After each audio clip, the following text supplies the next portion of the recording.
자, 다음 키워드 볼까요? 네, 다음 키워드는 원팀의 만찬 정치로 정했습니다.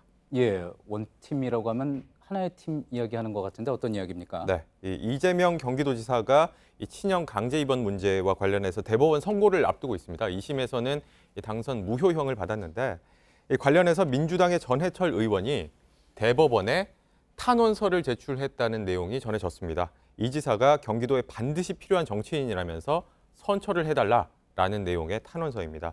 그런데 뭐 아시는 분들은 아시겠지만 전해철 의원은 지난해에 이재명 지사와 이 경기도지사 후보 자리를 놓고 경쟁을 했었고 또 적지 않은 갈등을 빚었던 사이입니다. 그랬던 두 사람이 오늘 이 저녁 자리도 저녁 만찬도 함께 하는 것으로 알려졌습니다. 예.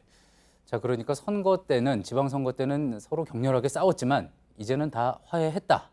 이런 메시지인가 보군요. 그렇습니다. 소개해드린 것처럼 지난해 이 경기도지사 이 후보 경선 자리에서도 두 사람의 갈등이 표출이 되기도 했었는데 이건 영상으로 준비했습니다. 직접 보시죠.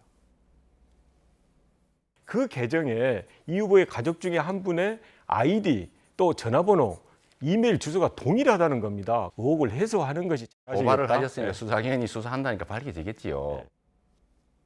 네, 여기서 언급된 사건이 뭔지는 아실 겁니다. 이른바 해경궁 김씨 논란.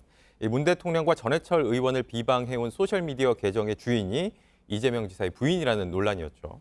이건 단순히 두 사람만의 갈등이 아니라 이 민주당 지지자들끼리의 갈등, 그러니까 친문 지지자와 비문 지지자들의 갈등으로까지 번졌습니다.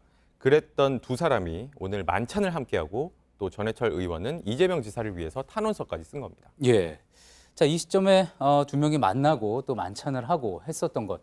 단순히 지금 이 시점에서 화해를 했기 때문이다 보기는 힘들겠죠. 또 배경이 있는 거겠죠. 예, 관련해서 제가 여권 관계자에게 좀 물어봤는데 이 탄원서 문제는 상당히 오래전부터 논의가 됐었다라고 말을 했습니다. 그런데 이 시점에 지금 공개가 된 것이죠. 그리고 지난달 28일에는 이런 자리도 있었습니다. 문 대통령과 가까운 것으로 알려진 이 양정철 민주연구원장 또 이 김경수 전남지사, 경남지사 예. 그리고 이재명 지사와 함께 만나서 이렇게 술잔을 기울이는 모습이 공개가 되기도 했었습니다. 그리고 원래 이 자리에는 전해철 의원도 함께하기로 돼 있었는데 이날 함께하지 못하고 오늘 이재명 지사와 따로 자리를 하게 된 것이죠.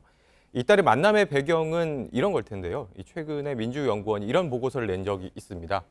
내년 총선에서 이기려면 민주당은 원팀이 되어야 한다, 하나가 되어야 한다라는 내용의 보고서가 나왔는데 이른바 친문계로 거론되는 인사들이 잇따라서 이재명 지사를 끌어안는 모습도 이런 기조와 무관치 않다고 봐야 할 겁니다. 예. 이 모습을 보고 바른미래당의 하태경 의원이 소셜미디어에 이런 글을 쓰기도 했는데 경제와 외교 안보는 민주당에 배울 게 없지만 정치는 배울 게 많다. 친문과 비문 다시 하나 되듯이 친박과 비박도 탄핵 극복하고 화해를 해야 한다라고 썼습니다. 예.